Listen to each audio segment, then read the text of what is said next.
पावसाळ्यात जर डॅन्ड्रफचा म्हणजेच कोंड्याचा त्रास होत असेल तर तो टाळण्यासाठी या 3 गोष्टी नक्की करा.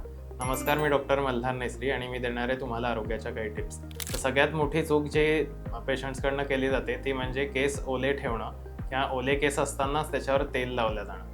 तर केस हे कायम कोरडे करूनच बाहेर पडलं पाहिजे, कारण पावसाळ्यामध्ये बाहेर ह्युमिडिटी खूप असल्याने फंगल इन्फेक्शन होऊन डॅन्ड्रफ होण्याची शक्यता खूप जास्त असते. आणि तुम्ही जर तेल लावत असाल तर ते तेल अंघोळीच्या अगोदर लावा. दुसरी गोष्ट म्हणजे जर तुम्ही शॅम्पूचा वापर किंवा अँटी डॅन्ड्रफ शॅम्पूचा वापर करत असाल तर त्यांनी खूप जास्त कोरडेपणा हा स्कॅल्पला येत असतो आणि डॅन्ड्रफचं प्रमाण लाँग टर्ममध्ये वाढत असतं. त्याच्यापेक्षा अंघोळीच्या अगोदर तेल लावून मग हेअर पॅकचा किंवा त्रिफळा पावडरचा वापर शॅम्पूसारखा केल्याने किंवा शिकेकाईचा वापर केल्याने जास्त फायदा होतो. तिसरी आणि शेवटची गोष्ट म्हणजे जर तुम्हाला रेग्युलरली फंगल इन्फेक्शनचा त्रास होत असेल किंवा इतर काही वाताचे आजार पावसाळ्यात उद्भवत असतील, त्याच्यातलं एक लक्षण म्हणून डॅन्ड्रफ वाढत असेल तर त्याच्यावर मात्र व्यवस्थित उपचार घ्यायला पाहिजेत.